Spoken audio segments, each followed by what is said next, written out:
Good Saturday morning. 2 Timothy chapter 4.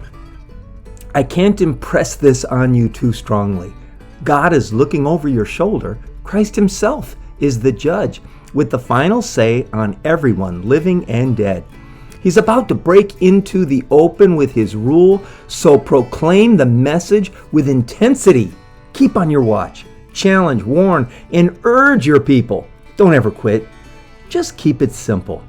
The prospect of his approaching death led the Apostle Paul to address his young disciple Timothy with deep and intense feeling. In this, Paul's final recorded words, his last will and testament, if you will, he finishes his letter with what we might call a commissioning. Living for Jesus is serious business, and one day we each will give an account of our service. Such a thought ought to stimulate us to greater faithfulness. Our responsibility is to God and to Jesus Christ, who are witnesses of our work. Our first duty is to speak the good news of Jesus Christ because it is the power of God for salvation. Paul does not say to pray for the sick. He doesn't say serve communion. He doesn't say sing in the choir. And these are certainly important activities for believers. But if you want your friends to come to know Christ, you must speak the word of God in their hearing. In the middle of the summer, I said, mark my words, when school opens, this pandemic is going to spread like wildfire, and here we are. Once again, people are hunkering down, afraid that they might be infected by the virus and die. Cindy Watson left yesterday for Zambia, and she texted us from the airport in New York City. She said, "It looks like a ghost town in here." Believer, this admonition that Paul gave to Timothy, I give to you. Proclaim the message with intensity. More literal translations say, preach the word, be ready in season and out of season. My personal translation is, share the good news of Jesus both when it's convenient and when it's inconvenient.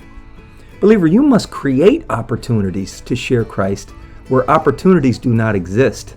Speak the gospel even when it is inconvenient for you. One preacher said, approach the willing opportunely and the unwilling inopportunely. I've more than once been accused of offending someone when confrontationally presenting the gospel. And I most certainly have offended on occasion, but consider this. Jesus said, what will it profit a man if he gains the whole world and forfeits his soul? I wonder how many millions of people will add 40 years to their lives through social distancing only to die of old age and wake up in hell. Believer, you must make opportunities to convince those without Christ. Urge people to commit their lives to Jesus. It really is that simple. I've been doing these daily devotions now for 8 months. Some days I wonder if I'm speaking just to hear myself talk. Then there are days like last Wednesday. It just so happened that I was leading the youth group that night, and I showed that day's devotion to a dozen teenagers.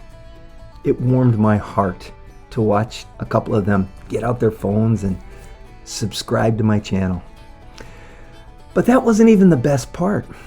The best part was when I started scrolling through the comments and I saw what was written by an 80-something who forwards these devotions every day to another homebound elderly soul. This is what I saw. Believer, preach the word. Find someone, somewhere, and make a difference in their life. God bless you. I'll see you tomorrow.